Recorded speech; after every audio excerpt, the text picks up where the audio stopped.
I'm from the same place as trap music. This that first react music. They can't hold me back. I'm feeling good cause I'm black music. Can't nobody touch.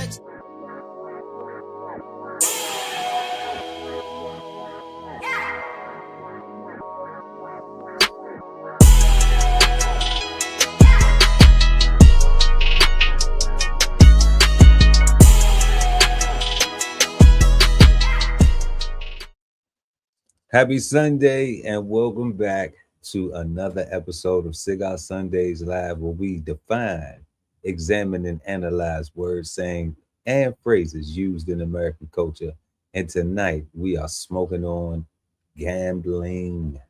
So grab your thinking caps and get ready to smoke on words with two big nerds, myself, Chef Earl Pearl at DBCHEFTV, and the God, Ali Dawood L at BK Soul Farm. And we are the Cigarden Panel. Peace, God. How you feeling? Peace, God. I'm feeling good, man. Productive as always. Had a productive and pretty busy week as you know. You know what I'm saying? Happy to be here. This got an interesting topic, so this will be fun. Yeah. Gambling. Gambling. How about you? How you feeling? Oh man. Blessed to see another day as always, God. You already know. And man, just looking forward to the upcoming week. And thankful that we made it through the past week because we had a lot of stuff going on. So we're getting things done and looking forward to the holiday. And we're gonna celebrate. Good times, come on. Yes, indeed. That's what we're gonna do. And before we get into the show, y'all, head on over to www.bksoulfarm.com and pick up your copy of 1016 160 Self-Sustainability by that brother right there, Ali Dawood L at BK Soul Farm. Link is in the description. And also enter to win $100 cash. We give away $100 cash each and every third Sunday of the month right here on Cigar Sundays Live. But what you got to do is you got to subscribe to DB Chef TV on YouTube. Link is in the description, y'all. We want to show love to y'all for showing love to us. And we also got links for merch in the description. So, like we always say, if money's tight, it's all right. We're going to still love them if they do what, God?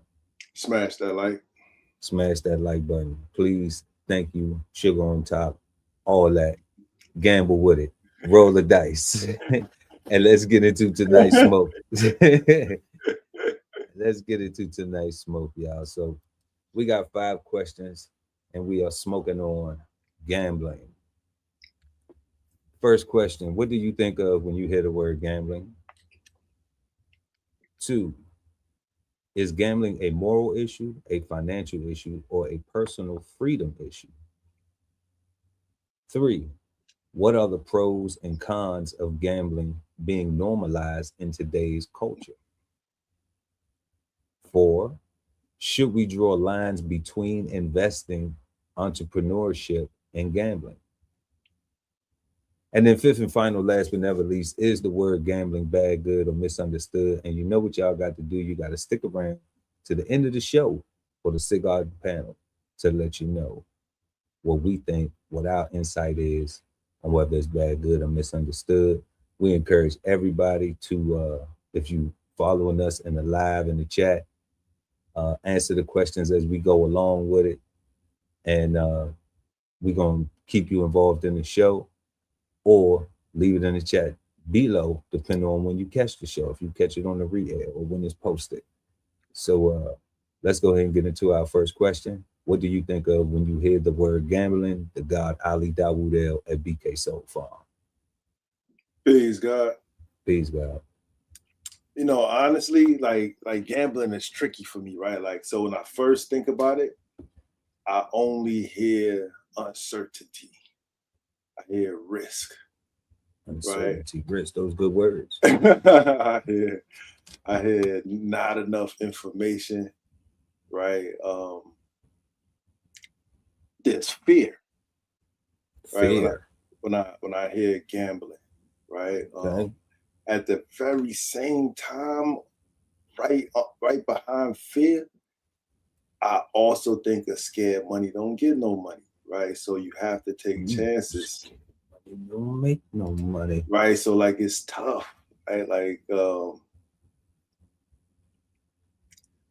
you know, I think about my grandfather playing the lotto, right? Okay. Or Family history. Or the numbers or whatever, right? It's like had he hit, like, life changing, you know what I'm saying? Like that's the reality, and that's what he was always thinking, right? That's why he played. But I always saw him not hitting like that. You know what I mean? So it was like, how many of these dollars, $2? Do we just keep, you know, not throwing away really? Because if you hit, like it ain't a throwaway, right? It turns into like a real thing. So like I got like mixed feelings about it, right? Like so, on one hand, I'm scared to death, and on the other hand, I know that you can't go nowhere staying scared, right? Like you got to move even if you are scared, right? That's just how survival works. But that's what I got. Okay. So right now, y'all, we answering our first question. What do you think of when you hear the word gambling? The God just gave a lot of good things, man. Family history, risk, fear, uncertainty. Scared money don't make no money. You know, we got another one. You know, don't gamble with your life. Right? We hear that one. Man, but what that's one thing right there. Don't gamble with your life. It's kind of confusing now thinking about it. Different perspective, but right. It's confusing now, right? Well, those sayings, you know, even those the sayings, but like some of the other things, like the family history, the fear, the uncertainty, the risk, all of those things come to mind. You know, all of those things come to mind, come to shape and form when you talk about gambling. I do have one that is wins and losses. You know, losses and wins. When I think of gambling, I also think of uh, types. You know, like types of gambling. Like what are we talk? What are we risking? What's the game? You know, because it's some type of game. That's what I'm thinking. Like it's a gambling. It's got that, like you said, it's got that risk, but it also is that reward. You know, it comes with. It seems like it comes with both of those. So that's why I say the wins, the losses. And now how we look at it is the wins, the learning lessons. So we win, even if we lose, or even if it looked like it's a loss to somebody else. Now we won. Yeah. Because we learned something. You know, and I ain't stupid. I like learning. You know, so you know, but yeah, that's you know, my cliche, don't gamble with your life.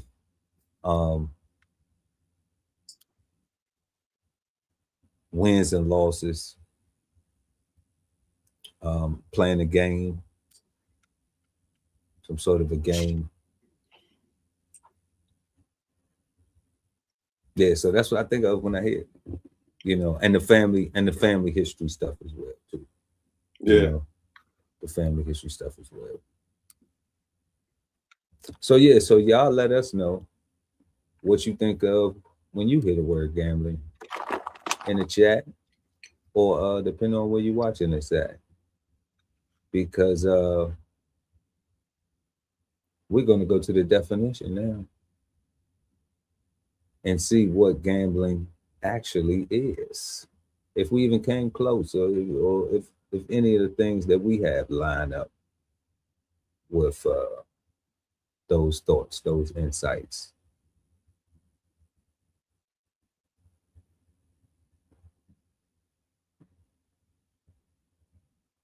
So let's pull this up.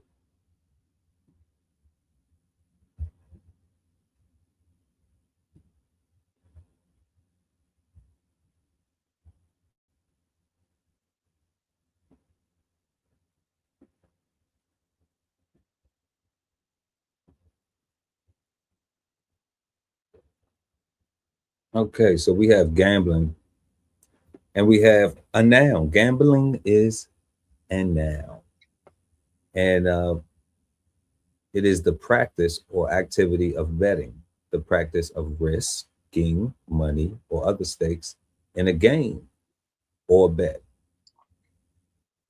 And then we have here, it says often used before another noun. So, like illegal gambling, a gambling game, gambling regulations, gambling empire. But it is simply the practice or activity of betting, the practice of risking money or other stakes in a game or bet. That's interesting, God. Like they call it, like it's saying the noun, and I guess the thing that it is the practice of betting. It's the practice or the activity, be engaged in it. Yeah. That sounds like a verb. That should be like something. It should be a verb, like an action to me. But you know, the way I see it in my mind, like I'm actually learning something right now. Like what nouns are person, places, or thing. Correct. Right. So this was clearly a thing. See, I would have thought I would always consider gambling like an action, like something that you was doing. But yeah, I got it though. Is you bet. Practice bet. Yeah. Yeah, I get that though. With the ing, it seemed like it's doing something. Yeah, it seems like you're doing something because the ing. Like you're in the process of doing something. But you really are though, in a real way though. You really are. The practice, the activity, you are inging. You are inging. That's interesting. You're in the game, you know. Or if it's a bet, it's live. You know. When the money on the line, you're risking the money. Put the money on the wood. It's on the wood now. It's either coming off in your hands or coming up in somebody else's hand. So we're going to go to the thesaurus and see how gambling is given to us in the form of synonym. And we get it once as in betting. To risk something on the outcome of an uncertain event. And let's get these similar words: betting, wagering, putting, playing, staking, offering, laying, going, bidding, speculating, venturing, jeopardizing, endangering, adventuring, chancing, hazarding, and imperiling. And all these things got one thing in common. They inging. Like a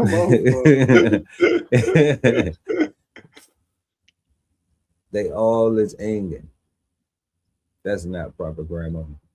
But that's what they are doing. Okay. So we can see this in so many different forms of, you know, of application. Especially when we look at it, to risk something on the outcome of an uncertain event. I mean, like that's so. And they gave us a simple thing: a foolish man who gambled his life savings on the lottery. You could keep your brain there, you know, or you could say,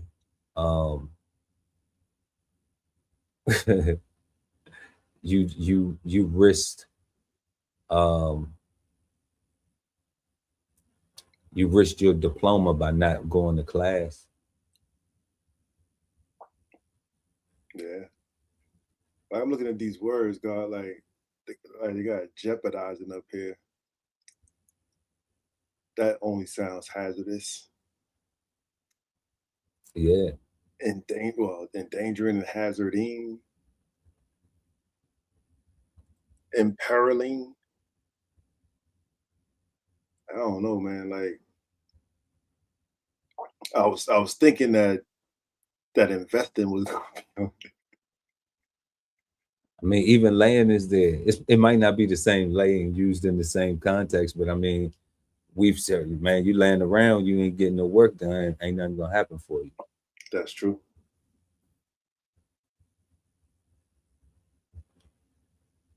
Adventuring. Damn.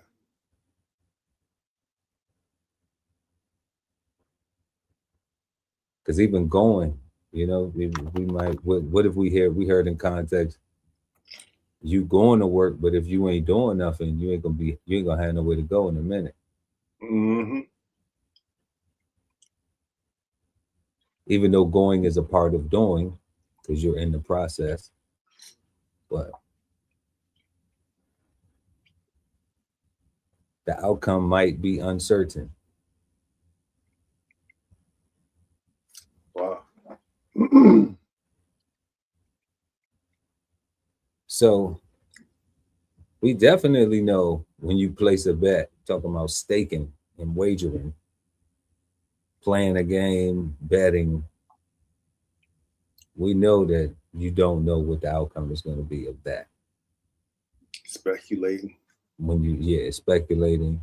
And we can see these things in different forms right here when we say speculating.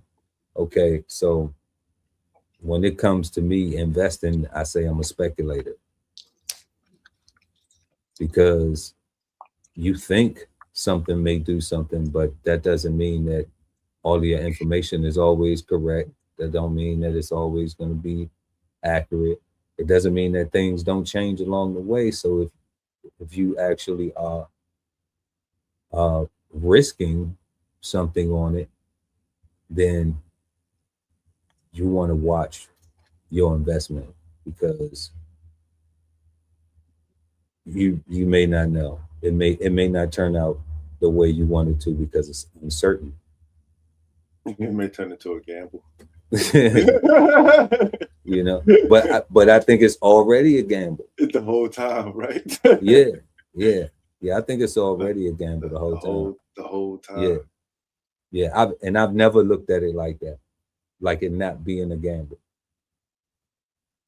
You know, nah, you ain't never lied. Like, yeah, I never looked at it like not being a gamble. Once I realized that it was a casino, then it was just learning how that casino operates versus Vegas. A Vegas table, you go in, you might bet big and win big for the instantaneous. Mm-hmm. The stock market, you could bet big and win big too, instantaneous. You could, right? But that's kind of like doing the same thing. But one of the differences is if I put all my money on the table and lose in Vegas, if I put all my money on the table in the stock market, I can make a stop loss. You know? So I may not. They're just gonna take it in Vegas. Yeah, like I may not lose everything, you know, I may lose some of the capital, but I may not lose it all on that particular bet, you know? So I like those odds better because it's a little bit more rails versus going to Vegas and, you know, letting your ego control you at the table, like, because we ain't gonna do that in the stock market. But then even venturing, right? They got all these venture capitalists.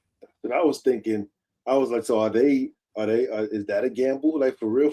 Yeah, they're gambling, because just because somebody give you the money for your idea, don't mean your idea gonna always, you know, turn out the way you are. That's true. Hoping that it do right there. Like things change along the way.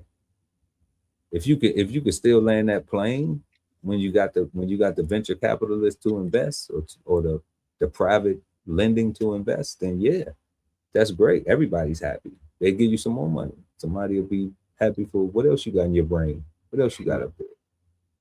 You know, but it's still a gamble. That's true. Because what if it takes longer? What if your return was five years? You know, but you ran into something that you ain't even had no control over. Something geopolitical made it COVID, where you can't even get doors or you can't even get windows. You know, or a canal is shut down, or a strait is shut down, a waterway. So you're limited this stuff and these supplies and these materials to do this stuff and all that. Like, yeah, that's gonna mess up. That's gonna mess up that payday for sure. That gamble.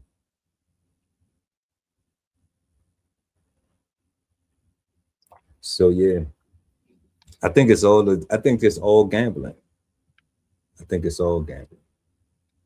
And then there's more ways that I think that is gambling too, but we're gonna talk about those as the show continues. Y'all smash that like button, please. Y'all rocking with us.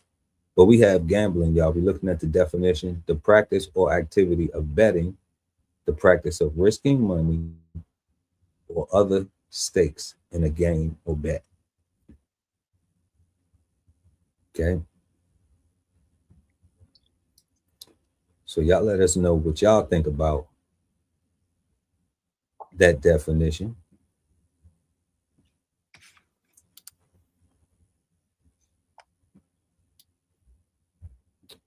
And we're going to get to our second question.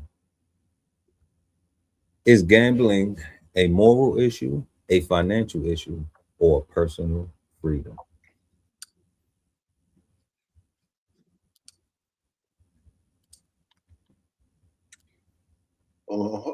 Put it up again, God. Let me see it again. You said moral, financial, or personal freedom?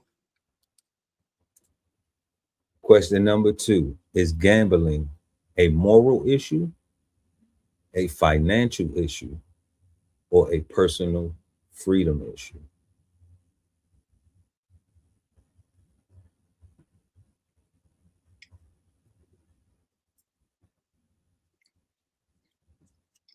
So I think it all comes down to personal freedoms, right? Like, you can do what you want to do if, as a responsible adult. And I guess you also have the right to fail your family, right?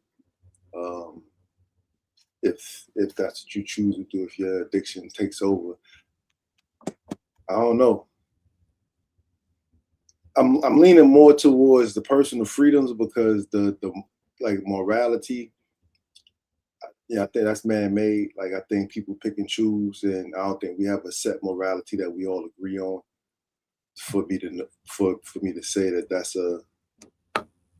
that. And it's definitely a financial issue, but if you the casino, you know what I'm saying, like, you winning, right? I guess it's just, and if you got a hot hand, I guess I don't know, man. Like, I'm leaning more towards the personal freedoms. Like, when I saw that, like, all my mind went straight to that. Like, I think everybody should be able to make the choice for themselves, as long as that choice don't infringe on nobody else, right? Like I said, unfortunately, I do think that failing your family and letting people down is something that you have the right to do. It sucks, but yeah, that's what I got. I think it's a personal freedom is the answer for me. No doubt. No doubt. I think it's a little bit of all three mixed in there. And we'll start with the moral. So, like, I don't gamble because of, like, one of the things we talked about earlier, like family history. Mm-hmm. And I would say play the lotto, or let me say gamble in the form of, since we'll be having the discussion about it. So, like, I don't gamble in the form of playing, so like sports betting, going to casinos, um, cards for money, um, shooting dice. So like I don't gamble like that, playing the lotto, none of that stuff. And it was because growing up, I seen people that I love have addictions. And part of their addictions was gambling. So did I see them winning? Yeah, it was the happy times when they were winning, of course. But what I saw that I didn't like was the chase. And I'm not a chaser of anything, you know, except for a little chaser in my drink every now and then, depending on what I got, what I'm sipping on. Word. So that became a moral thing for me, you know. It wasn't. It doesn't fall for me in the financial category or the personal freedom, you know. Because it is personal freedom-ish though, when now examining it, understanding that like I have a choice to do what I want to do. So it's relative. But it became a moral thing for me because like you said, there's no set standard of morals. People have their own. So that's one for me. It's to where I'm like, I don't have a problem being around people, knowing people and stuff like that. But they have to understand if I go with you to that environment, like I'm gonna hurt your feelings if you're trying to encourage me. Just let me just be your company. Yeah, like let me just chill and sip drinks, you know, like I'm just gonna sip drinks, you know. Like if my wife is with, if it's a family affair, then she gonna gamble. She, you know, she gonna hit the slots and you know, and I'm just gonna watch her and you know, whenever she win, be like, oh nah, we won that. All right, we taking that off the table.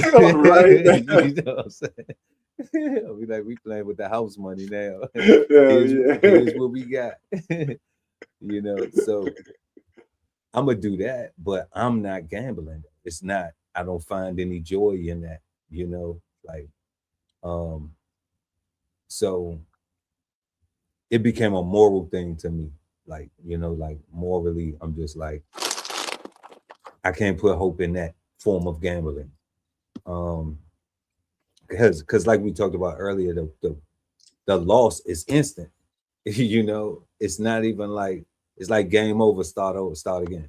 It's gone. You know, so I don't like gambling like that. I prefer, you know, things that like you could put a stop loss in. You could, you know, hold on, even if you bought something and you went on vacation or something, you wasn't even checking your portfolio, but then you came back and seen you was down 15%. You was like, why did I even buy that? Okay, but let me go ahead and sell that. You know, like, but you still have an asset. You still have something. You don't lose all your stuff, even if it go down and you wait for it to go back up because you understand. Correct. That, you know, that that technology and that the environment is moving in a certain direction. So there are going to be certain investments made. You hear the government making them and things like that. So I like that type of stuff where you get a little bit more information. You got to be a little bit more strategic, you know, and that's where it comes with the personal finance aspect of it, where it's like, okay, I don't want to just lose. I don't want to just risk something and lose it. I want to be able to have some barriers in place so that way I get more than one shot at it. You know, because I know I'm not lucky like that. You know what I'm saying? You know, like I shot dice before. I've been through the casino before. You know, like I did it, you know, and it just wasn't lucky, God. Lucky. You know, I realized I gotta work for mine. I gotta strip mine gonna be a little bit different, you know. And I'm okay with that. So I respect it. But that's where that personal finance things comes in, because it's just like, is this even, to me, it's like I'm standing there like, is this even smart? And that's what I'm thinking in my brain. I'm not ruining nobody else's time if I'm there hanging with, because I'm there to hang and have a good time and encourage, and I could be a hype man because it ain't my money that's being lost. You know, that's what I'm saying. Like in his drinks, yeah, I'm chilling, but for myself, personal finance decision, I feel dumb. I feel dumb. I feel like, you know, I'm risking this money. I don't know if I'm going to win or not. I'm just gambling it like this in this fashion. And I could be putting this money somewhere where it could be making some money for me while I'm asleep. So I'd rather just be spending money on the drinks and having a good time and good food and the ambiance than rather participate in them, you know, the hope the red light gonna go off. You know, I'm like, my light bulb is already if it do though, God, if it do. Oh, for wifey, if it do, yeah, yeah. I'm glad you did that. You know? Hell yeah. It's a balance. You know, it's a balance. Yeah, lying, you God, know, like, but yeah. if she send me in there, then she know I'm coming back the same way I left. Facts. You know, so when it comes to the personal freedoms, you know,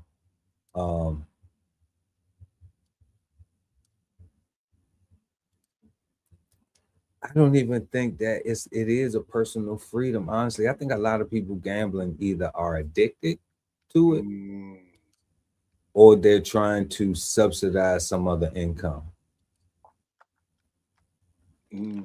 I think that's the majority of people who gambling like that. People who gamble, like, do a lot of sports betting on fights, betting anything they could bet on, you know. Subsidized income, though? I think they trying to subsidize some income, yeah. Yeah. Scary. Because a lot of people's mindset is like, damn, they may have a job where they can't even work the hours to get some of the extra stuff that they want, right?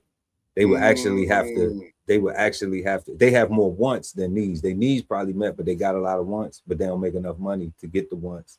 To overly get the wants and meet the needs. They will have to take something from the need in order to get the want, or wait and save, you know? So the wait and save is the wise thing. All right. And then just pay for it cash. And then now you have it. You know, like now you have it. You know, like you actually are owner of it. But for a lot of people they take discipline, but it take a longer time. So thinking I can gamble, I could possibly take a little bit from this place right here. And if I put it on here and just if I just get this, then I'll be good. If I could just hit, if it just do this, then we'd be good. So I think that is where a lot of that is really not personal freedom, is actually addiction and it's probably some slavery debt, some debt to slavery, some slavery to debt type thing going on, because staying in debt like that is like a constant cycle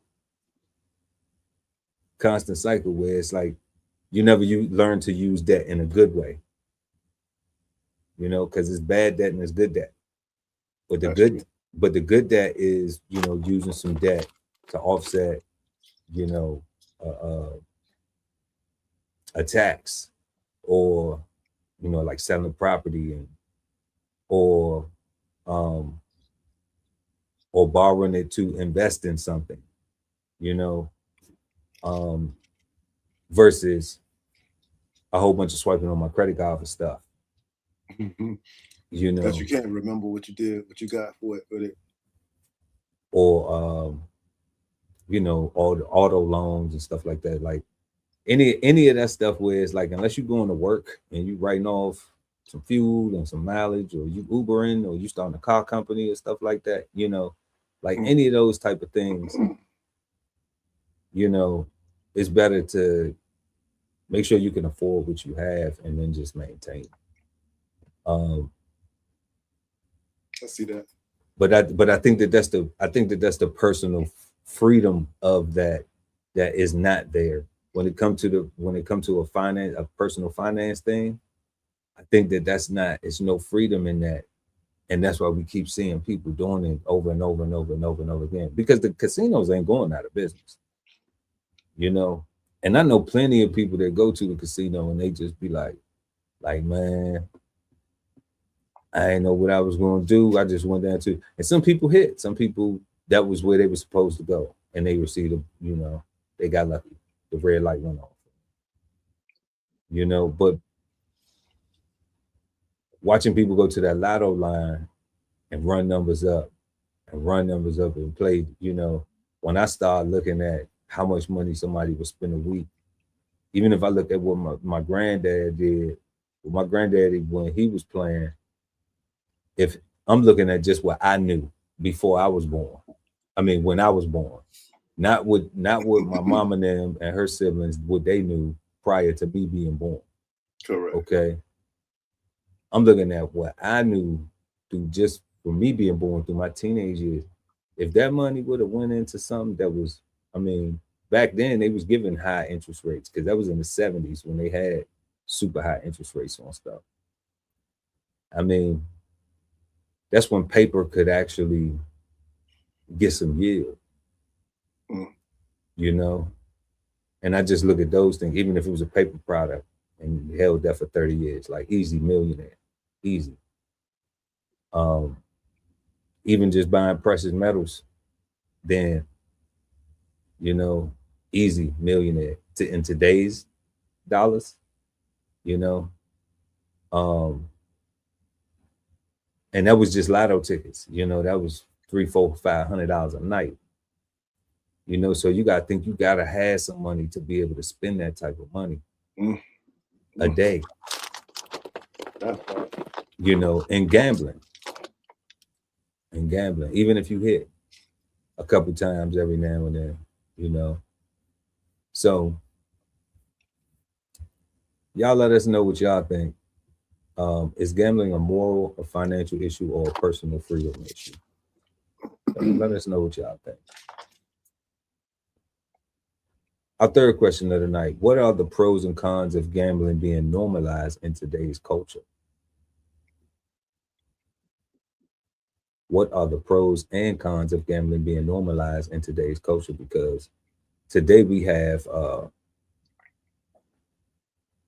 all these different gaming apps, all these different betting apps and things like that people have to be able to, just bet right on your computer, right on your phone. Before you said that, I was only thinking about the lotto and really primarily lotto. And I was thinking like the only real pro is, I think the proceeds, some of that go to like the infrastructure to like the cities and the states and stuff like that. And I'm like, that's good. It's like, but that's about it. But when you bring in like those apps on people's phones and whatnot, I think that only goes to your point, fuels the addiction, right? Like I don't think it benefits because it's right there and it's fun looking and it's you ain't got to go nowhere, right? Like you can just do everything you want to do right there, and I don't know, man. It's just if we can just give away our money almost like it don't matter, it kind of makes you wonder why people asking for so much money, right? Like they just keep giving it away. I don't know. It's weird. Like I don't really see too many pros, right? Because I don't hear about a lot of people winning. And for me, when I say I don't hear about it, I'm talking about in my circle, or I will even accept a friend of a friend in this circumstance. You know what I'm saying? Mm-hmm. Right. Like I'm one of those people, like I kind of need to know like direct source of information for me to jump out and download the app and say, yo, I got to get that. but I would even accept a friend of a friend. I haven't even heard that. I haven't seen no social media posts of winners. I only see advertisements of people winning these gambling things. I won $800. I won $900, and all I did was download the app. Yeah. Right. But I don't never see anybody that I know that downloaded that app and made a video to say, "Yo, son, download that app. I got $800." I would download that app. You know what I'm saying? Not for nothing. So yeah, I just see nothing but just ways to trick us out of our money, to further corrupt our whatever morality that we may have, because it's just making it easier for us to part from our resources. And if you are apart from your resources, you're now vulnerable to do, whatever to get what you lacking.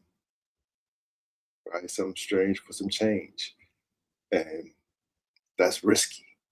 Right. So to me, that's like the biggest, like that shit is. Yeah, anything strange for change got risky all over.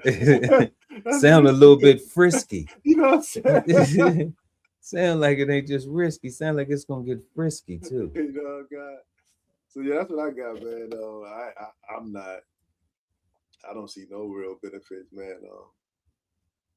Like I said, at least with the lotto, like that goes. I think it goes to some infrastructure, and because we're citizens and we need to walk the streets and drive our cars and ride our bikes and walk at night, so we need the lights and stuff like that. So I think the lotto goes to some of that, right, or something. The schools, I think most of it goes to the school system. Oh, the school system. But it's wild how the lotto, while we on that, how the lotto goes to the school system. That is true. And so do property taxes. That's true. And I'm like, it's a lot more people playing the lotto than it is homeowners. So, right. Right, yeah.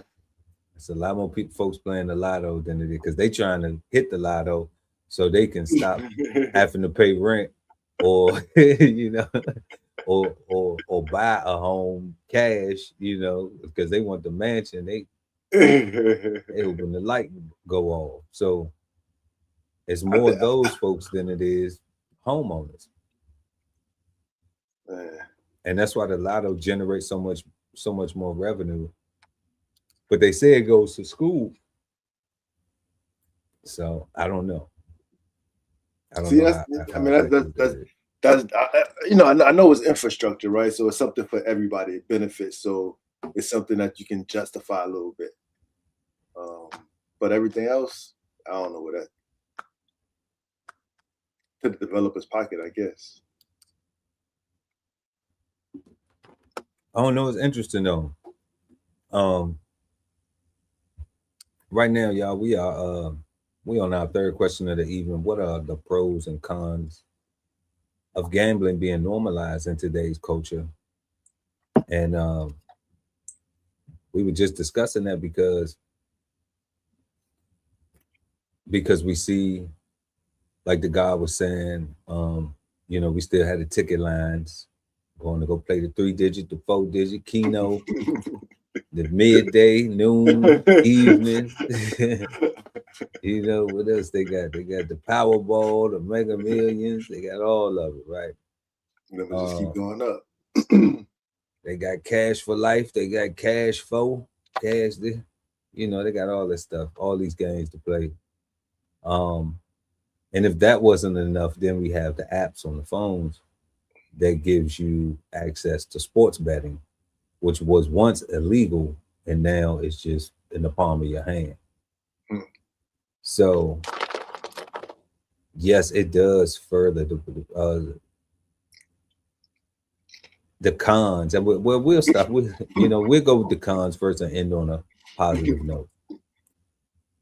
That is the cons right there. Like, it is just continually feeding into people's addiction and encouraging it. The state lotto, I don't know. I wouldn't say as much because you have to still go to the store to play it. But people religiously go to the store to put in their numbers. You know? Well, why is the money, son? Yeah, so then they got scratch offs too. So it's one of them things where it's like, it's there and it's easily accessible, but then having it on the phone too is something for everybody. So let's say if you're a person who spend cash, because I think you still have to play the lotto with cash. I don't think they swiping for lotto. But then online, digital, bam, you got a card. So whatever account you're using, you can just go ahead and make your transaction. So they have it covered all across the board. Matter of fact, I think you can even play the state lotto online. Don't quote me on that. But I think my wife was telling me that you can play the state lotto online. So that's a con to me. That's a con because it's too easily accessible for any person to get involved at any moment out of destitute or desperation. And it comes with that. You're risking it all. It's one shot or none, and I can imagine being a person that is like down to their last, don't know what else to do. And the only thing that they think is an option for them is to go play a number or to bet on tonight's game.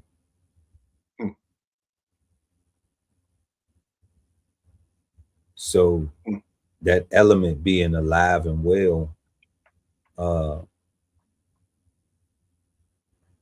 in American culture is, it is just feeding. It's like, will it not be a thing? Well, it will continue to be a thing as long as there's a thing to be had. So as long as the arena is there and the tickets are being sold, people will still keep pulling up. Now the pro I have for it is somebody will get rich. You got to play the game to be in the game. So somebody will get rich. It will affect somebody. And if we take it on another level of gambling, where we say, okay, don't gamble on your life. Where we look at, let's take it to the practice or what was it, at the synonyms. When we saw to risk something on the outcome of an uncertain event. So that was gambling as in betting. So we do that in other ways too, and that's the pros, where I'm betting on me getting this job because I wouldn't put in this application and I had a good interview. But you don't know if you're going to get it or not. That's an uncertainty. But you did everything that you think that was valid enough. You felt confident about the interview. And I could be putting my time into something else. But this is what is the thing that I'm betting on, is I'm gambling on right now.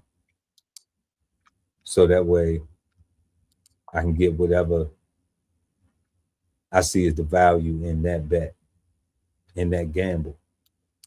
And to me, that's a pro, because I think we do that with everything, unless we messing up that money, what we call funking up that money. Some people funk the money up, but I think that, that's still a gamble. And, that's just one example, but I think it's Many examples, that's the pros. If we're not just talking about gambling and betting on a game, playing on tickets, you know, if we talking about a risk that's being taken on an outcome of an uncertain event,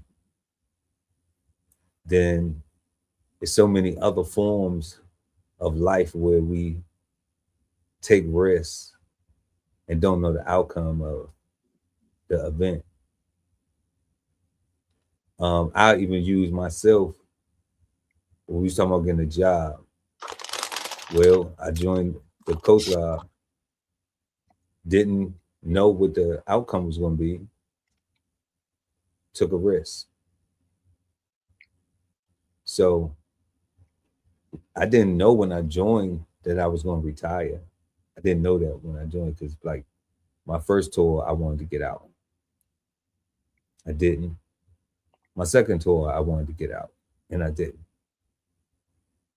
So, well, into my first enlistment, into my second enlistment. And I still hadn't got to that halfway point where people be like, well, you did 10. Now was the time where you're going to decide whether you want to do more or you want to take the door.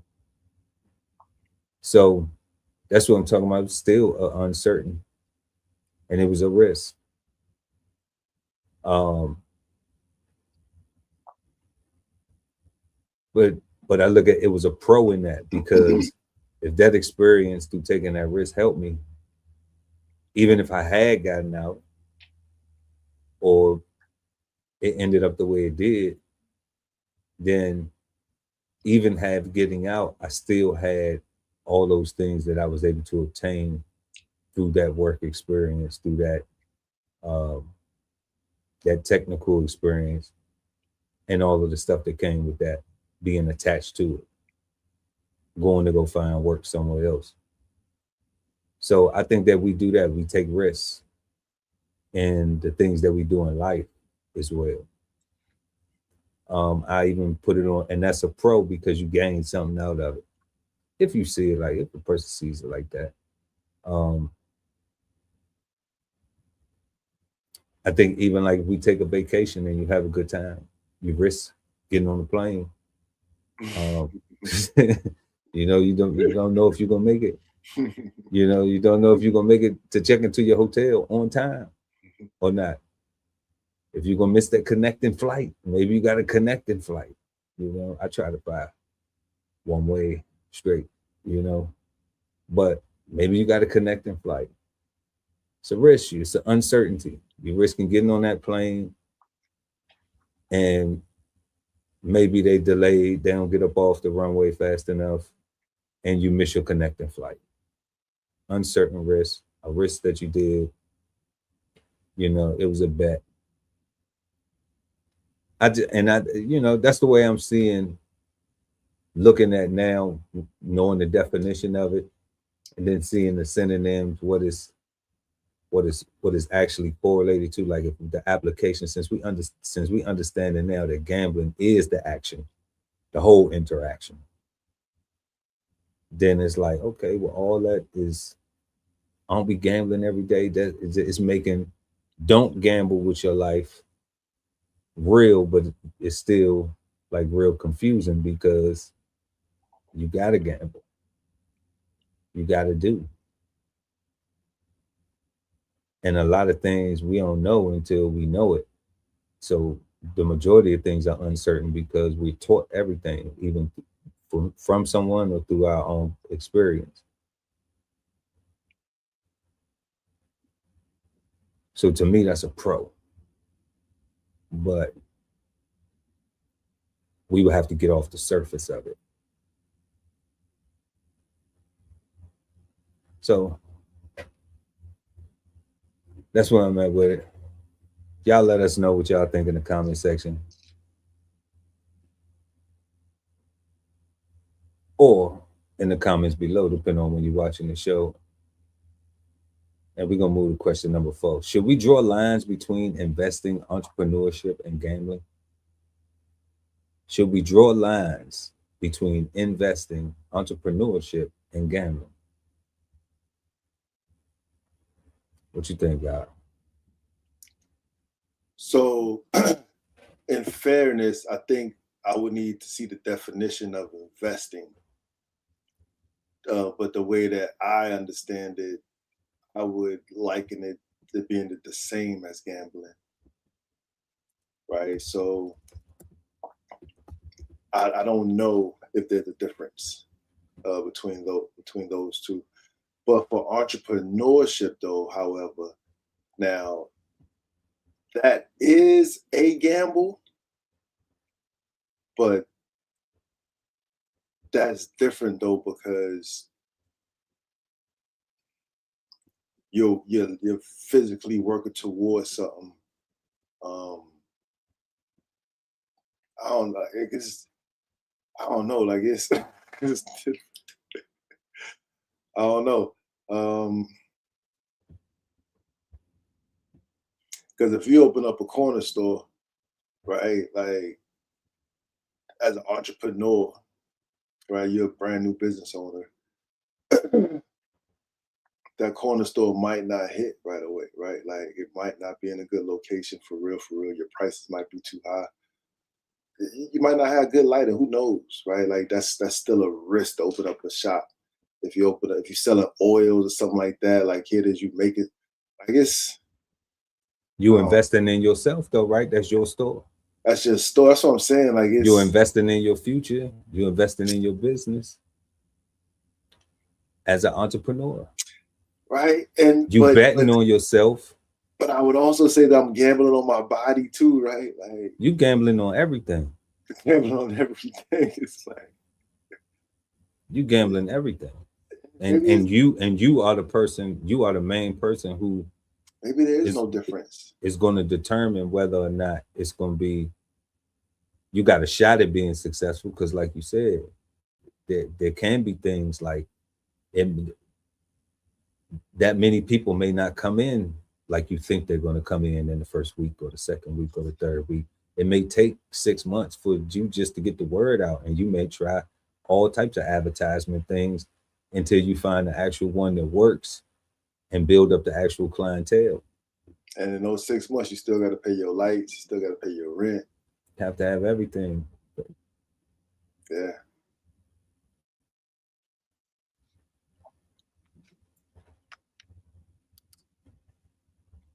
Yeah, but we're gonna bring invest. We're gonna bring investing up, and we get invest to commit money in order to earn a financial return to make use of for future benefits and advantages, to involve or engage, especially emotionally, to make an investment. That reads completely different.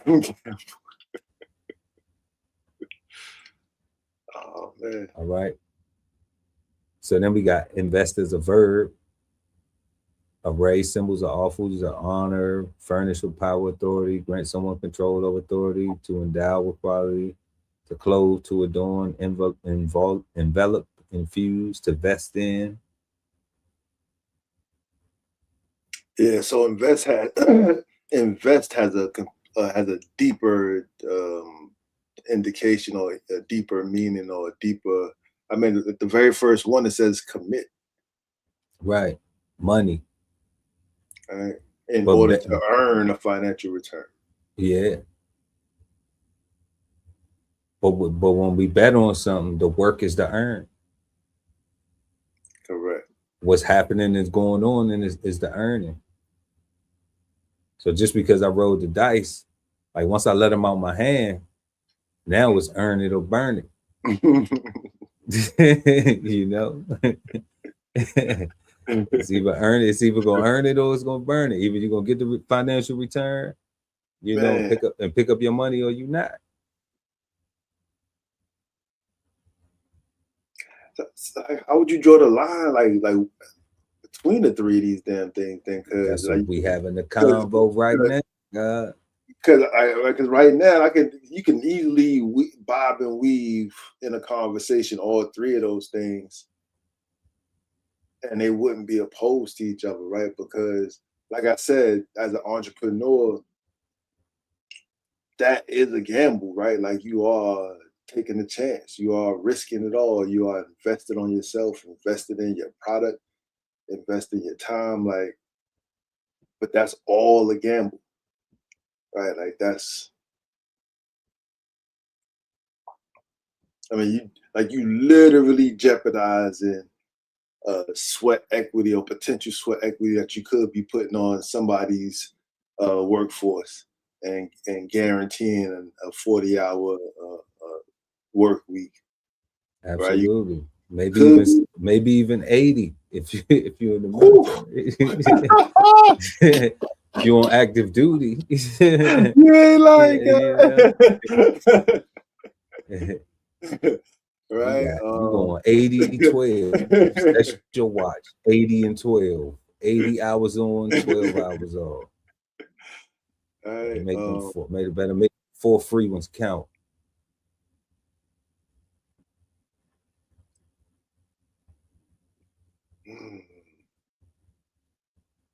And they both have money, risking it, investing it, using it. And it's the words they're using that make it sound different, right? Like risking is an investment. Like that's you can lose your money. That's why a lot of the why a lot of the social what do they call them? Because I had to get my name right. When you're not a licensed, when you're not a professional financial advisor, a certified financial planner like CFP or something like that. When you're not one of those and you on YouTube talking, then you have to be a financial influencer. Oh, that's real talk. I was about to call them pseudo. No, you have to the financial influencers, you know. Financial influencers. Because I had to, you know, we got bowls on the table and we still reloading, you know. And I was just like, okay, so you got to understand what you are, because, you know, a person could say, well, that's so fair. Well, I got this information from you and I lost my money. You know what I mean? But if you don't indicate these things, you know, I'm not a certified financial planner, you know, a licensed financial influencer. Yeah, then I am a financial influencer, you know. Like, damn, like, why am I listening to you? So that means it's just my opinion. You know, it's not nothing we ain't signed no contracts or nothing like that. You cannot you cannot hold me liable for anything that you went and did and you didn't do your own research. I may not have done none of this stuff. That's interesting. You know. But yeah, God, should we draw lines right now, y'all? We answering our question. Should we draw lines between investing, entrepreneurship, and gambling? And just looking at the definitions and their similarities, like you said, yeah, you could dance around the conversation, a debate, if you want to debate the two words, you know. But they're so similar in what you have to do to get to the goal, to get to the outcome. Yeah. You know, there is uncertainty, like we see in gambling, you know, its definition. There is practice, risking, you know, in a game or bet. You're betting on yourself. Whatever that game is, you know, that game could be the restaurant game. We call the restaurant business. It could be the landscaping game, right? Where now you're a landscaper. It could be in the farming game where you farming. It could be in the, you know, I don't know, the coffee game. Anything that you in, like, because there are rules, there are regulations, there are restrictions, there are things that only games have, and that's rules. Games always have a rule. You know, whether people follow them or not, all the games got rules. So Investing in the stock market. It's a game.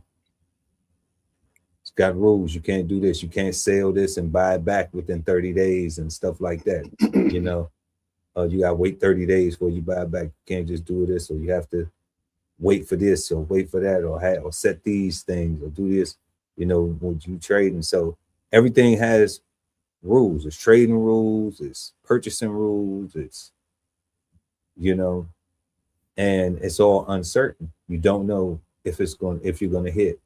When you're gambling, you don't know if your team, when you're gambling on sports or cards or dominoes or you know, any of them things, cards, you don't know if your card is going to get drawn.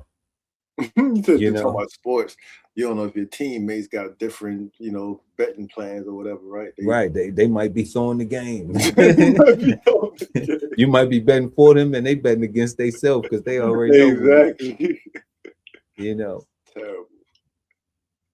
So that's why I just stay away from that because Damn, it's no different on Wall Street.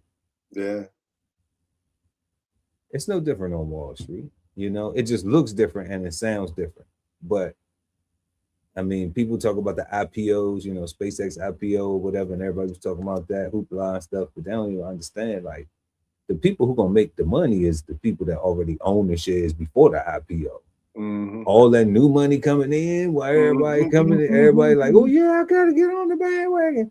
Yeah, I gotta get in there. And it's running up that day.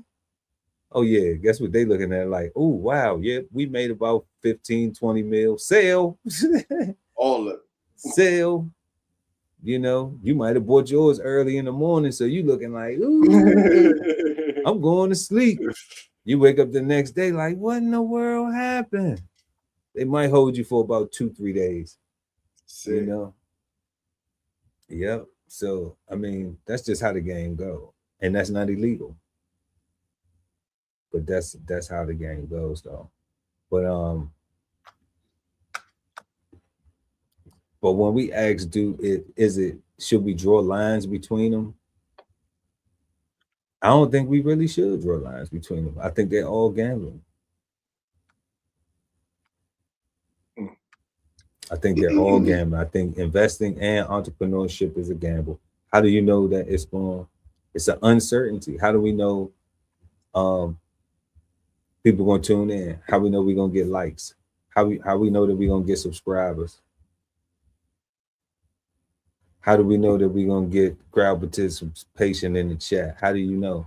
You don't know until you start doing the work and put the action in. Not for nothing, God. Like even a 9 to 5 is a gamble. Like your boss could be having a bad day. Like facts. Like it could be one of those companies that could just not make enough revenue and they might just close down. And they just might close down. And you've been there for 10 years or 15 or 20 years, and you like, well, I've been here. How y'all just gonna let me go? I'm just gonna let me go. Right. And they just like, they just like, look, we trying not to close down, so we gotta let you go. Facts, right? Facts. In order for us to be around another 10, 15, 20 years, we gotta let you go because overhead too high. We can't afford to pay you no more, so we gotta let you go.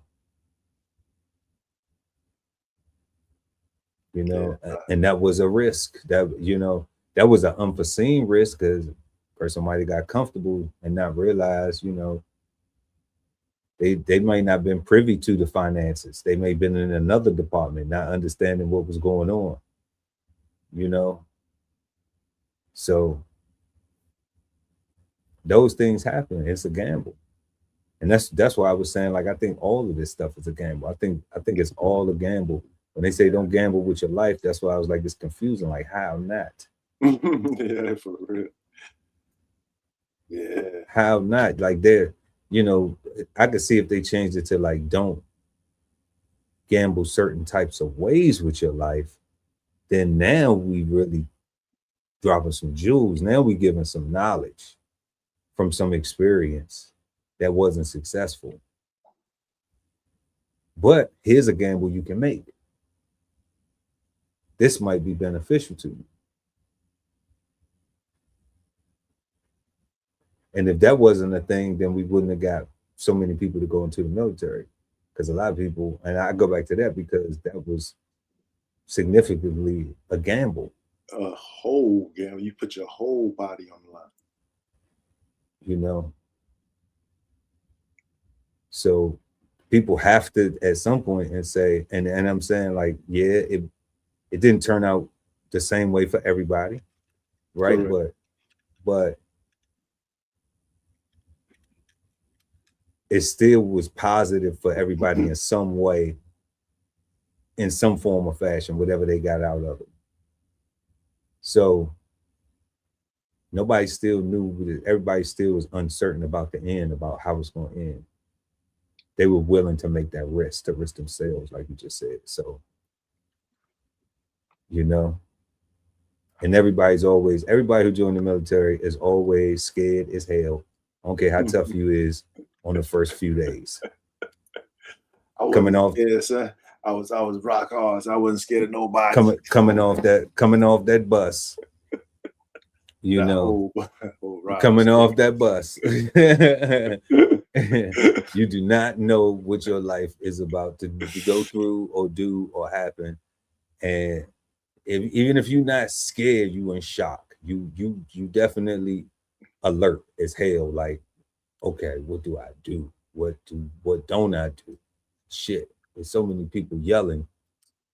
I can't hear nothing. Can I hear something? I hear everything.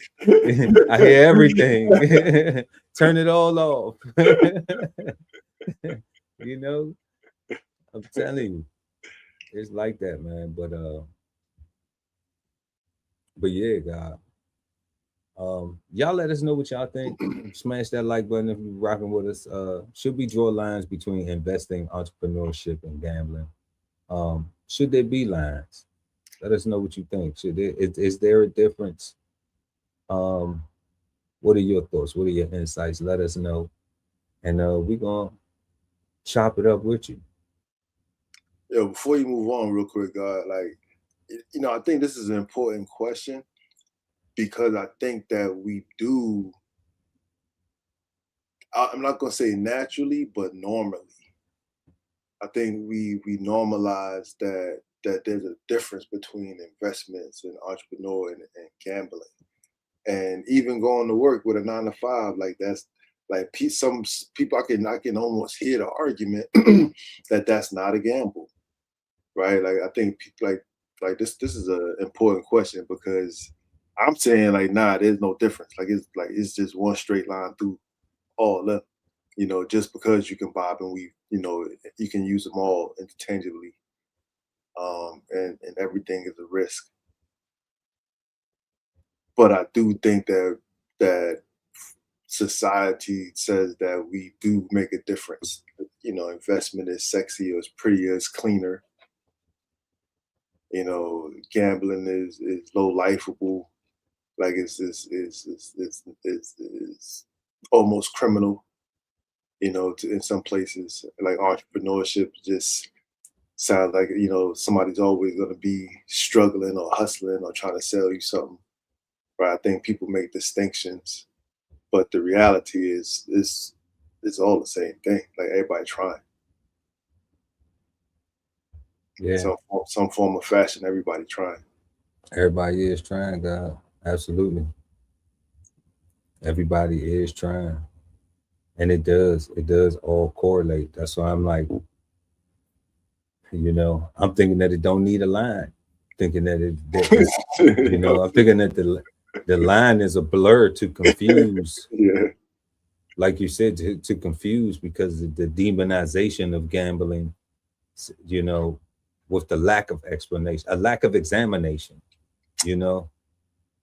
That's what I think is. It's a lack. Look, we sound like we rhyming now, but I'm serious, y'all. It's a lack of examination to the correlation of everyday life. You know. Yeah. That I lazily call just being lazy. Right. People just lazy, right? So we just but yeah, nah, it's Yeah. Because it would be a difference if it's like, nah, there's some good gambles and there's some bad gambles. Yeah.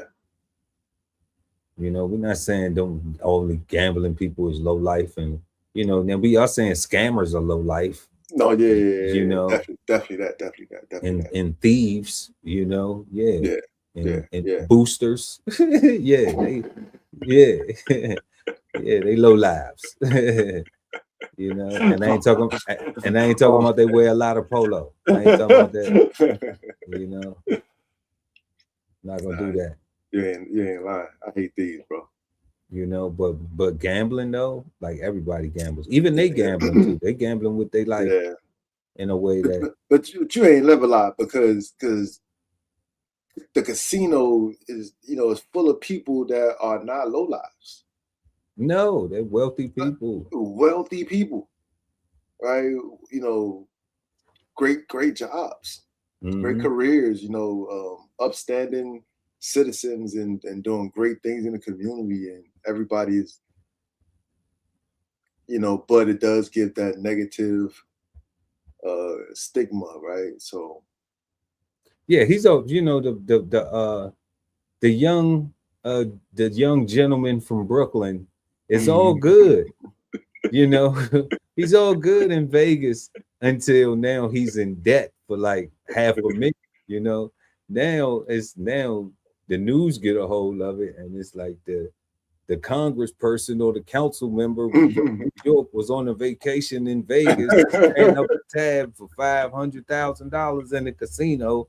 Do they have a gambling problem? Or is this the type of people that's running New York? And this, you know, so they could have very well been a upstanding, positive person, but with this negative stigma, like you talk about, all it takes is one incident. Yeah, you know, for them to have a bad night or to be going through something where they don't have the discipline, and then the gambling turns into a whole scandal. Yeah, and it makes it look like they have a problem and stuff like that. So that's why I'd be like, the good gambles. Yeah, you know, be the person ordering drinks and making sure that everybody else get real tipsy, and you be cool enough to aid and assist and help folks. You know, make sure we just have fun and stay safe. And stay safe. You know, especially if you know that, like, I'm not gonna be gambling. I'm not gonna be out here with mixed emotions. You know,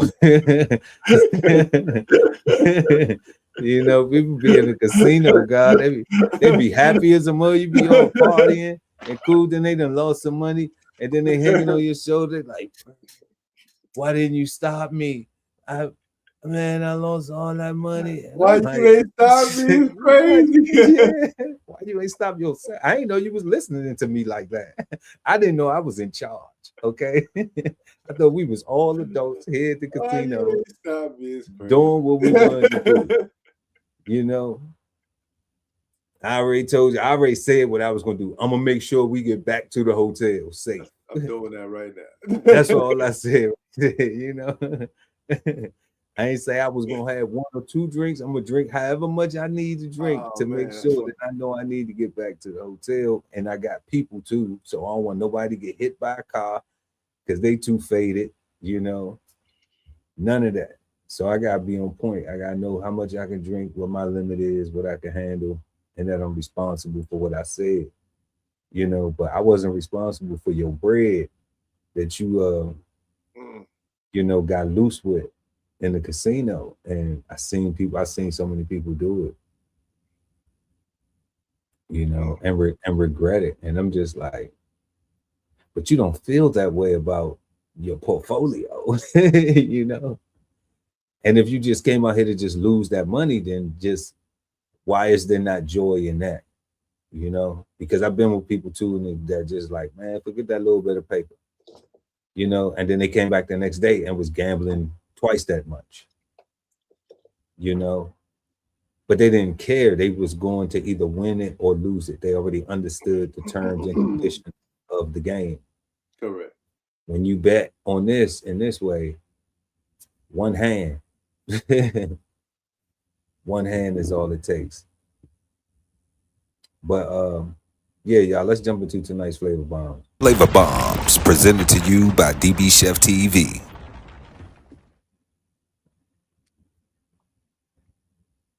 Okay, so we got the Haitian communities in fear after new Supreme Court of the United States TPS ruling. I don't know if y'all know about this, but the Supreme Court is they just changed a lot of rules for temporary protective status, and one of the communities that's really speaking out about this now is the Haitian community. But everybody is affected. Anybody who is over here and they have what's called temporary protected status, like you might be going back to your country. So just be aware of that. But we're gonna go check out that story. Then we got New York public schools may be extending the school year. And what we're gonna do is we're going to see just what the people are saying in New York, about it. It's a little, people got some stuff to say, and y'all can give us y'all opinions. And then we're gonna head to Tampa, where Kanye West this weekend threw a amazing concert, and the Tampa officials tried to stop Ye from performing, but they failed. So we're gonna go check out that story, y'all. Well, landmark decision by the Supreme Court will have major implications for South Florida. We're home to one of the largest Haitian communities, and those on temporary protected status are now at risk for being deported. NBC6's Jamie Garola is live in Miami to break down the ruling. Jamie. Yeah, Jawan, there are some immediate consequences to this ruling. As you mentioned, there's the risk of deportation, automatic loss of employment, and in some cases, some people could lose their driver's license. Now, this may be scary to some people, but immigration attorneys say now is not the time to panic. It's a death sentence. Farah LaRue isn't sugarcoating how she feels about Thursday's Supreme Court decision. She arrived to the U.S. from Haiti in 2005. In 2010, she got temporary protected status, or TPS. Congress created the program decades ago to help those fleeing armed conflict or natural disasters. LaRue is one of more than 300,000 Haitians enrolled. Haiti has been in a state of emergency since 2024 and is in humanitarian, economic, and political turmoil. For me, I'm a high-profile personality in the Haitian diaspora, and I was a famous TV host in Haiti. So that exposed me right there to be kidnapped and to be maybe to be killed. In a divided ruling, the conservative majority found only if you don't pay that President Trump and the Department of Homeland Security have the authority to terminate TPS, and lower courts can't second guess it. Why is it important for kids to be in school? Okay. What you got on this, God? Specifically for Haitian people specifically, like that's crazy. But like I think to your point about how it affects other people, I think one of the things that the sister said that she called it a death sentence. I've seen something recently where they was talking about how people returning back to Jamaica, for instance, are being kidnapped and ransomed and killed and stuff like that. And I'm wondering if people coming back from America, going back to their hometowns, are looked at as not necessarily like traitors or whatever, but like I don't know, negatively, right? So sending them back it sounds crazy. Like, I don't know. That's just one of the other things where, like I say, man, I don't understand why anybody come here, right? Like, you got the whole World Cup here and all that stuff that went through with all this immigration stuff and everybody that's here. Like, it's just wild to me, man. I don't understand any of this, to be honest with you, bro. Prayers for all the Haitians and everybody that's on temporary protected status. Get your papers right, or like, I don't know, is that even a get your papers right scenario? Like I think I think that is your status, right? Like TPS, like how do you go from TPS to the next thing? I don't know, God. I don't know how you would go from. I don't know how a person would go from TPS to the next thing, God. Like, yeah, you know, like they may need to talk to or speak with a immigration attorney, right? You know, that's what to me seems like the wise thing to do. Speak to an immigration attorney, to find out what your options are. I can't imagine. I can't imagine how that feels. Like this is the thing. See, like personally, I've been in the ocean, working with Haitian refugees. Okay, like I've seen people coming from Haiti in boats, coming to the U.S. trying to get asylum. I've been to Haiti for the earthquakes. I've been to Haiti for repat missions. Okay. Haiti is messed up. And I understand when she's saying, like, if she go back, then they probably gonna kidnap her. You know? So that's a normal, that is a real reality for wealthy Haitian people that are here in America. And I don't necessarily think that, I don't know. I can't say that because I don't know how I would feel if I was there. But if she thinks she's gonna get kidnapped, she's gonna get kidnapped. That's crazy. Yeah. Yeah, she said that was like, she said that too regularly though for me, God. Like she said that like like it was just like regular part of the conversation or the culture. Maybe not the culture, but the current environment. Of Haiti, yeah, big time. Without a doubt. It's 100% like that.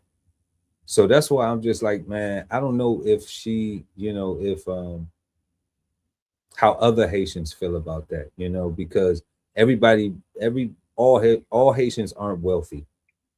You know, that's not to say that they're a poor group of people, but I'm just saying though, like all Haitians aren't wealthy to have that feeling. It may be some other Haitians. We just caught her in this thing. It may be some Haitians that's like, damn, I don't want to go back, because who wants to go back to a place that is in turmoil versus being in the ghetto here? It's way different. Way different. It's running water. It's way different. It's a corner store, you know. You know, like for real. Like it's a police you might be able to trust, you know. You know, so I mean, it's totally different. It's totally different. So, like you said, God, prayers to all the Haitian people, man. Stop by say, you know, I don't know what to tell y'all though. I don't know what to tell y'all, because it's not even one of the moments where it's like, damn, you know, now the Haitian people finally getting treated like us. Like it ain't even on that. It's just like, what do you say? Like, damn, like I wouldn't even wish, had I not been there, you know, it may be different. Like I might have a whole lot of jokes out of ignorance, but because I've been there, I cried when I went to Haiti the first time. I cried, you know, like, and I had to hide my tears because it was other people looking at me because I wasn't there on vacation.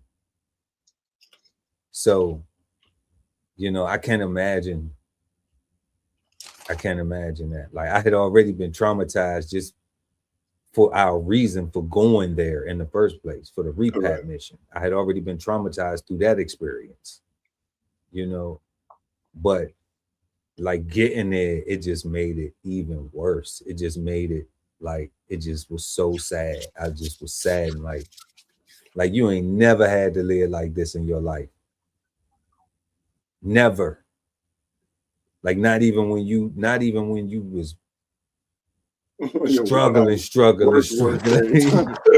Not even when you was a whole bum out here. Like you like when I was a teenager going through my little, trials and tribulations, like, I kept some money, So, but I'm like, my living conditions wasn't always the best, what I was subjecting myself to. And when you look at that and you just like, man, like this is crazy. This is crazy, God. It's crazy. That wasn't limited to just Haitians, though, was it? Do you know? No, it's not. That's what we're saying. It's to all TPS, right? It's to all anybody with TPS. Damn. You might be having to reset your GPS for real, because you might be going back from whence you came. For real. Yeah. I guess you can try to make it to Canada, right? Immigration is not an African American problem. Okay. I don't know. Okay, immigration is not an African American issue. You know what I'm saying? As an African American, like if I put my head I'm supposed to have sympathy. Nah, I don't got no sympathy. Not sympathy, but I'm just talking about if I ran once, I'm gonna just keep on running, right? Like we just gotta like. No. I never ran. I stayed. I'm just saying. I'm just saying though. If I put myself with my thoughts into the why you left in the first place, and now there's an idea that you might send me back. In my mind, I'm just run somewhere else, right? Run to Canada now. Run to Mexico. Just keep on running,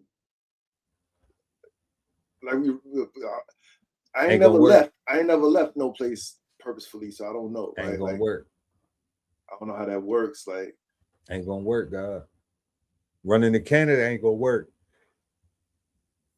You Haitian, you run to Canada, it's not gonna work. Running to Mexico, I'm trying to figure out how that works. Now, a lot of Haitians do speak Spanish, so it wouldn't be that bit of a language barrier. That's true. But Mexico ain't Dave. They're not black friendly. You know what I'm saying? Right. They still gonna be Mayates. So yeah, that's crazy. I don't know. Yeah. Like it's still gonna be that. So I don't know why anybody, I would do anything other than maybe work on a coalition of coming together and seeing how they can, maybe get some resources down there, some protective resources before they go. That's it. Because it's gonna be different because the weak will be picked over, by what appears to be the strong man in that environment. It's a real sad story, but I'm just like, now we have compassion, but I don't have no sympathy, y'all. I'm gonna be honest. I got compassion, and I do have Haitian friends and Haitian people who I love,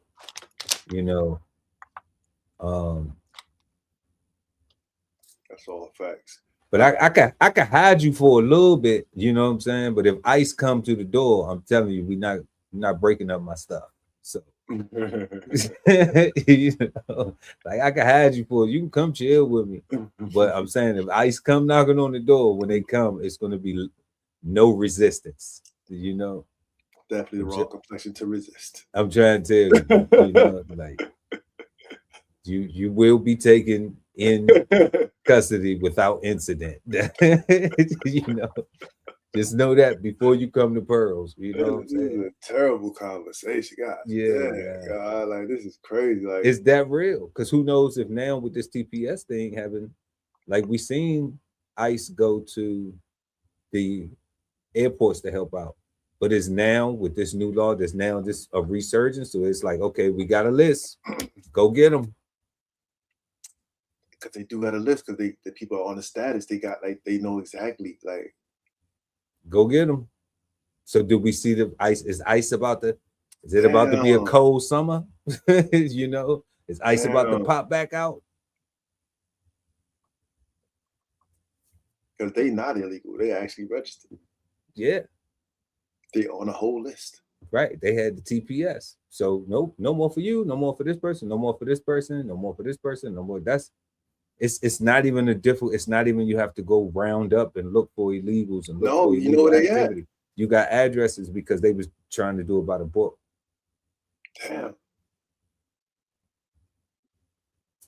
So that's why it's even sadder.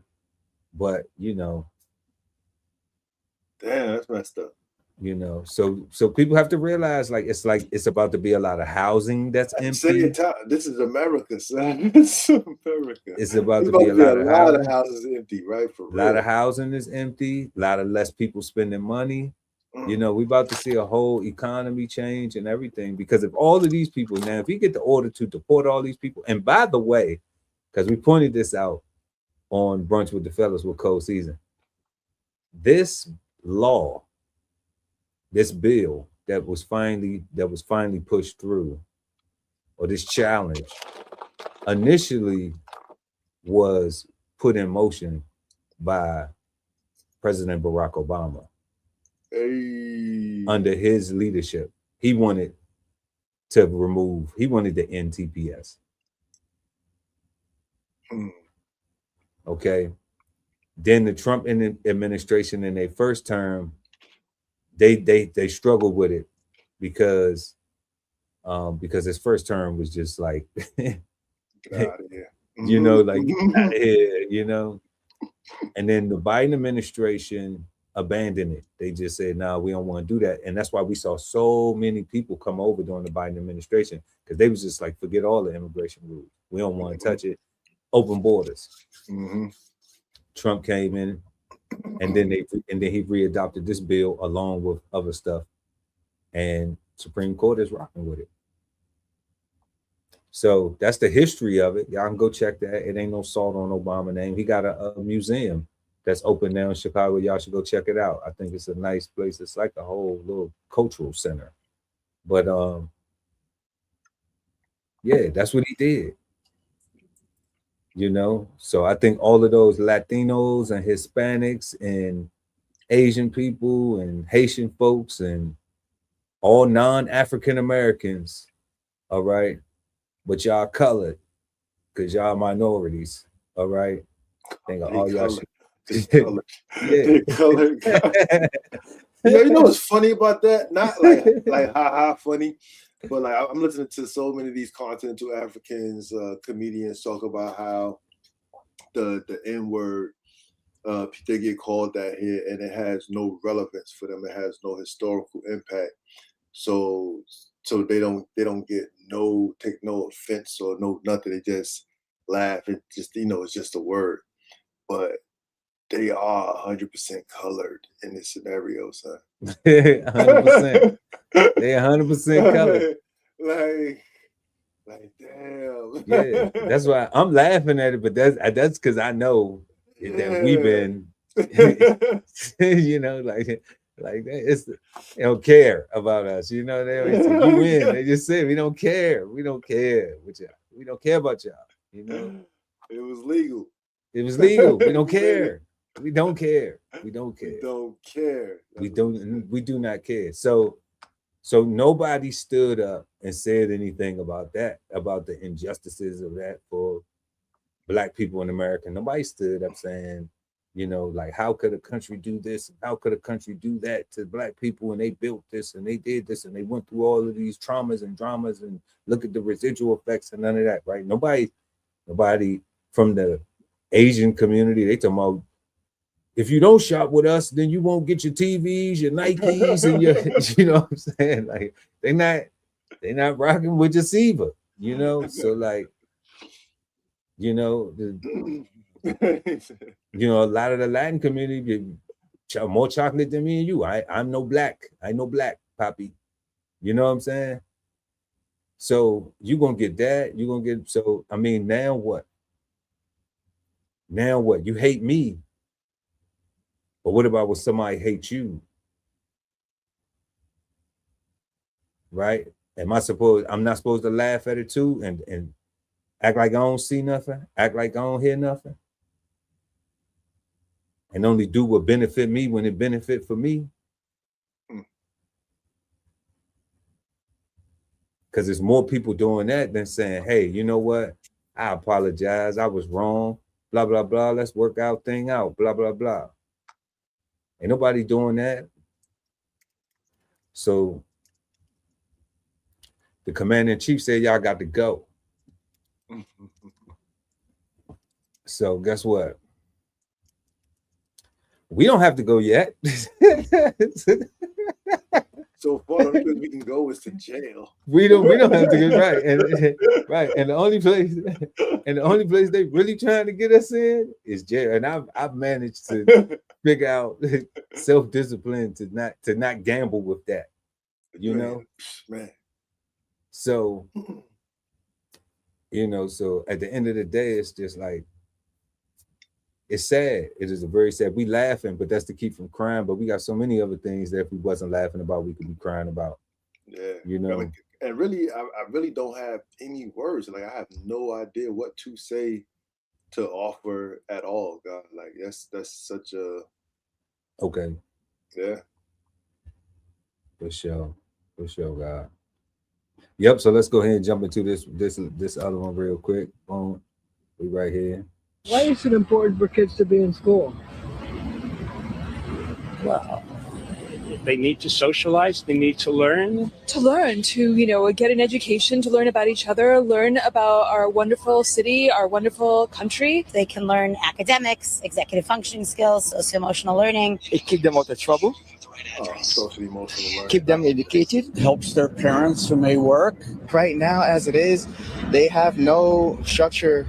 Right now, I feel like in today's society, we need kids more in class to learn more. We just need more structure. I think I saw something that Mississippi is placing higher than New York in certain levels of education. And New York City used to be the pantheon of excellence in the world and in America. And I think we need to raise our level and get our kids all the education and opportunities that they can.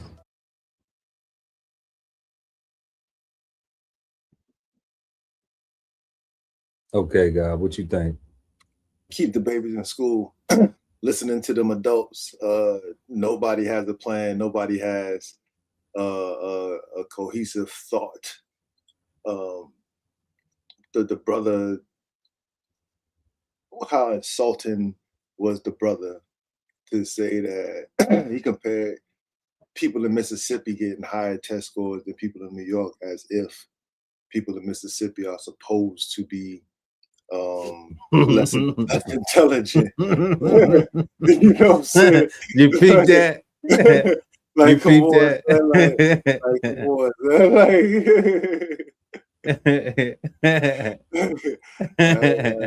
It sounded like he said, yo, New Yorkers are some dumb hicks.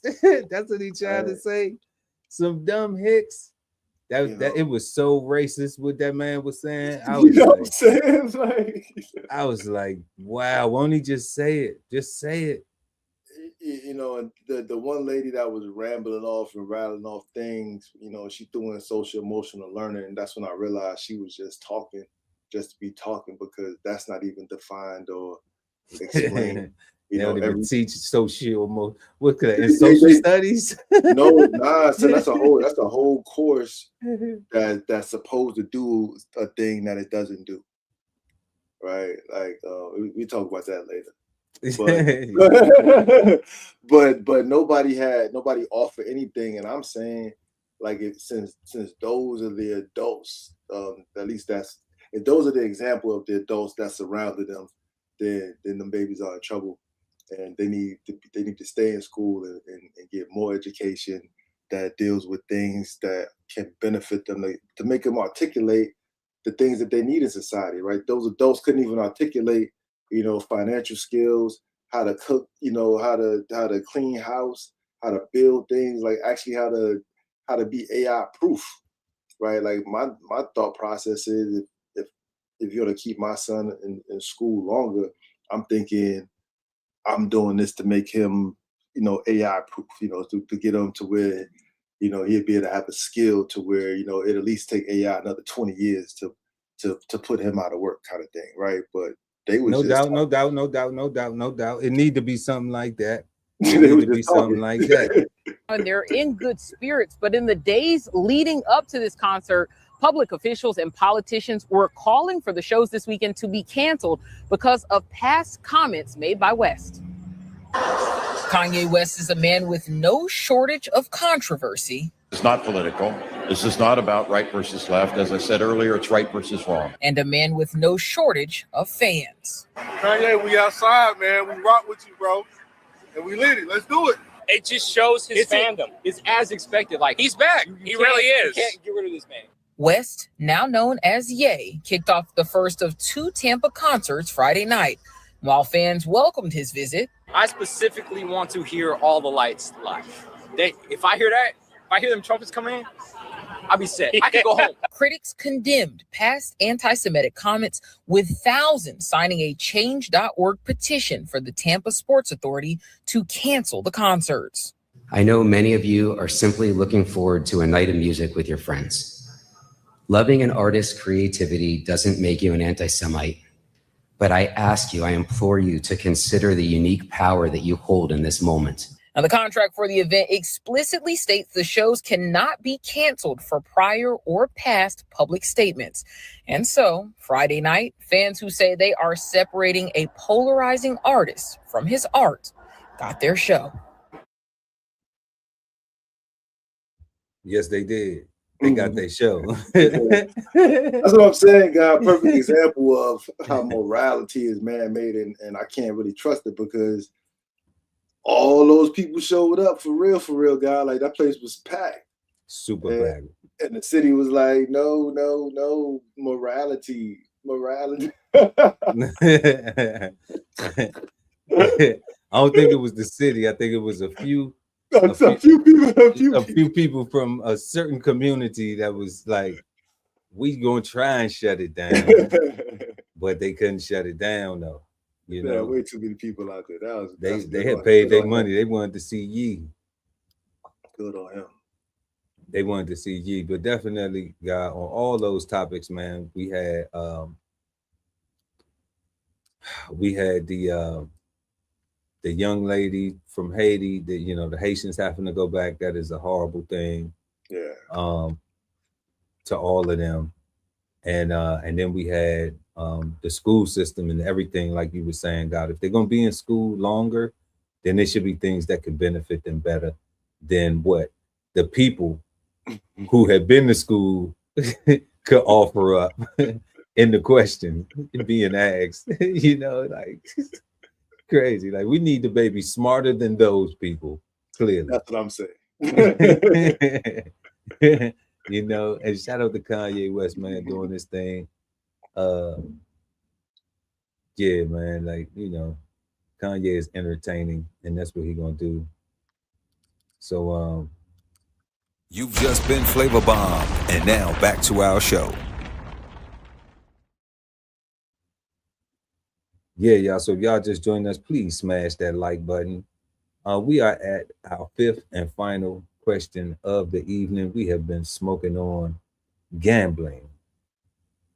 And our last question, never the least, is the word gambling bad, good, or misunderstood? The God Ali Dawood at BK Soul Farm. Peace, God. Peace, God. So for me, I'm gonna have to say that especially from this conversation, gambling is bad, good, and misunderstood. Oh, 3. Yeah, right. Like it's bad for all the obvious addiction things that you spoke about earlier, and all of the risk and all that stuff. But it's good because, like, you do have to gamble on yourself, right? Like, everything that you do is a risk, is a choice, is a gamble, is an option. You just don't know what the outcome's gonna be. And because of that is why I'm saying it's misunderstood, because we will apply other words to it, not thinking that it's all the same thing. Right. So, I guess it's kind of like, when you put on different clothes, it make you feel like you can do a different job, or you're smarter now because you got on some people put on a doctor's coat or a judge's robe, and now they feel more. Never. Not even on Halloween. Not even on Halloween. Not even on Halloween. I never put on a surgical jacket and was just like, oh. I seen something like that, guy, and they was like, yeah. If you put the right Hauser, MD, Pearl Hauser, MD. Just I put my glasses on and I put my coat on and had a little stethoscope. I am a full doctor, Dr. Pearl, Dr. Pepper. That's about it. Nah, we can't know. Not even at Halloween, God. But I feel you. But yeah, right. So, and that's why I say it's misunderstood, because people are playing with these words and playing with meanings and not actually looking at definitions. So it kind of makes it all tricky. So for me, it's bad, good, and misunderstood. No doubt, God. I'm rocking with you on that too. I think it is bad, good, and misunderstood as well. And that's we got bad, good. The Cigarden Panel unanimously agrees that it is bad and misunderstood. But yeah, for all those reasons. And I just think that people should understand that. It's, really should take some of what we were smoking on tonight and really ingest it, because we learned a lot, and we was able to tie things together. A lot of the sayings that we came up on, scared money don't make no money. Don't gamble with your life.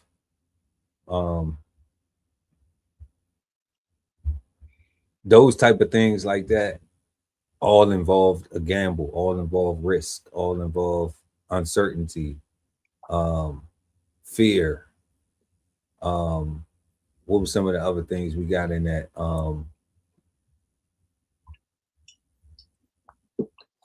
Staking, offering, jeopardizing, venturing, speculating, in danger, hazarding yourself, chancing, betting. It's all a bet. And I will say this, the best bet is on yourself. Always. But y'all let us know what y'all think. Is gambling bad, good, or misunderstood? And that was all our questions for tonight. Our first was, what do you think of when you hear the word gambling? Is gambling a moral issue, a financial issue, or a personal freedom issue? What are the pros and cons of gambling being normalized in today's culture? Should we draw lines between investing, entrepreneurship, and gambling? And last but never least, is the word gambling bad, good, or misunderstood? We always want to know what you think in the comment section below, and we always will respond to it. What we gonna be back? We're gonna be back the day after 4th of July. Now we're gonna be back a couple of days after 4th of July, right? So we want everybody to have a happy 4th of July, and also a peaceful, positive, and productive start to your week. Yeah, have a safe holiday, y'all. Don't blow your hand off. Okay. Mess around with some fireworks. It ain't worth it. Don't burn your house down. Okay. Set your garage on fire. All right. Y'all be safe out there. Eat good. With some good grilling. It's a perfect day for all that. And eat a slice of watermelon. It's some watermelon. Put some pepper on it. With some seeds on it. With some seeds in it. Yes, indeed. And Yeah, and like we always say, y'all, we not the gurus. If you like something that we smoking on, pick it up, have a smoke. If not, leave something in the ashtray for somebody else to come by and take a toke. We thank everybody for pulling up and hanging out with us tonight. Shout out to lovely ATV. What up, Bug? I seen you in the chat. And everybody else who pulled up, who we couldn't mention, who we didn't get to mention. We didn't forget you. We just didn't get to mention. And yeah, y'all. Links in the description.